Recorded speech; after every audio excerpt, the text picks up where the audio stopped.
안녕하세요.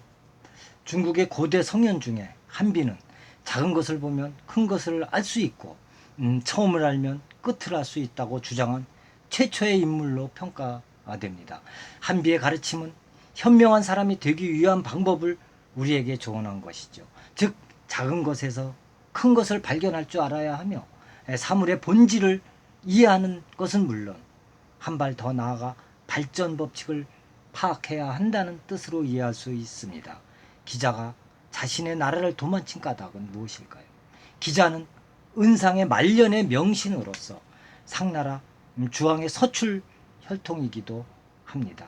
중국 역사상 현명한 성품으로 알려진 기자는 중국 최고의 철학자로 불립니다. 특히 디테일을 통해 일의 전체적인 흐름과 결과를 알 수 있으며 조짐만 보고도 실제 상황과 발전 추이를 짐작할 수 있었다고 합니다. 평소 기자는 궁궐의 시종을 통해 주왕에 관한 소식을 접하곤 했습니다. 어느 날 기자가 시종에게 황상께서 식사하실 때 어떤 젓가락을 쓰시는지 물어보았습니다. 그러자 시종이 대답했죠. 나무 젓가락은 더 이상 사용하지 않고 상아 젓가락을 쓰십니다. 라고 대답했습니다. 그 말에 기자가 무척 근심스러운 표정을 지으며 다시 입을 열었습니다. 상아 젓가락을 사용하시다니 이제 곧 도자기 그릇을 쓰시겠군.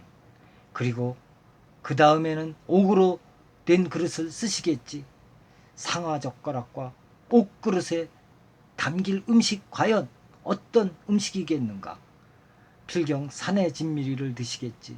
매 끼마다 산의 진미리를 잡수시니 사는 궁궐 역시 갈대로 지은 초가집일 리가 없다. 화려하게 장식된 궁궐에서 호사를 누리시겠지.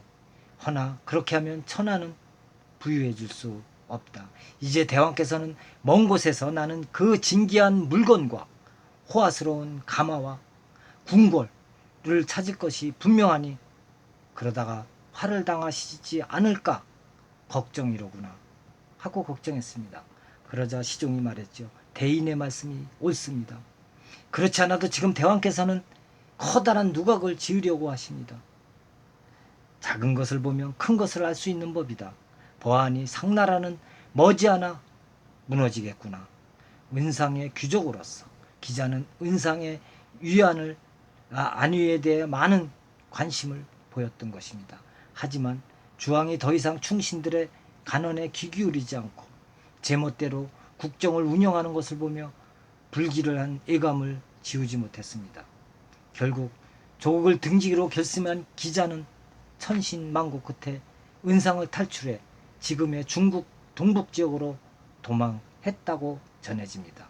그래서 우리 조선에 와서 기자조선을 세운 것으로 알려져 있지요. 기자의 예상대로 얼마 지나지 않아 주왕은 녹대를 비롯해 호화 궁궐을 지으며 극도의 사치를 부리기 시작했습니다. 이를 보다 못한 충신들이 간언을 올렸지만 주왕은 들은 척도 하지 않고 오히려 이들에게 벌을 내려 모두 주살했습니다. 살림살 시리가 팍팍해진 백성들은 이제 왕실에 대한 불만이 쏟아지더니 급기야 사방에서 반군이 등장하고 결국 은상은 주나라 무왕의 손에 멸망하고 말았습니다. 주왕은 독대에서 제 몸에 불을 지른 채 자결했습니다. 이러한 주왕의 성품을 잘 알고 있던 기자는 상하젓가락을 쓴다는 그 시종의 이야기 하나만 듣고 은상의 비극을 애감했던 것입니다. 악마는 작은 것에 숨어 있다라는 서양 속담이 있습니다. 사람들이 쉽게 무시하는 대상이 종종 전체적인 흐름을 반영하거나 앞으로의 발전 추이를 보여주기도 하지요. 그런 점에서 대상을 자세히 그리고 객관적으로 관찰하고 상대의 개성을 정확히 파악한다면 주변 사람과 좀 더 원만하게 협력할 수 있지 않을까요? 여기서 한 발 더 나아가 사물의 동향을 더욱 정확하게 이해함으로써 탄력적으로 재치 있게 대처할 수 있는 거 아니겠습니까?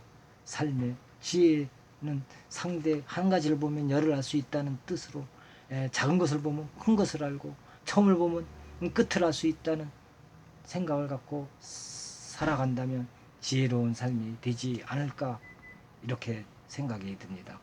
감사합니다.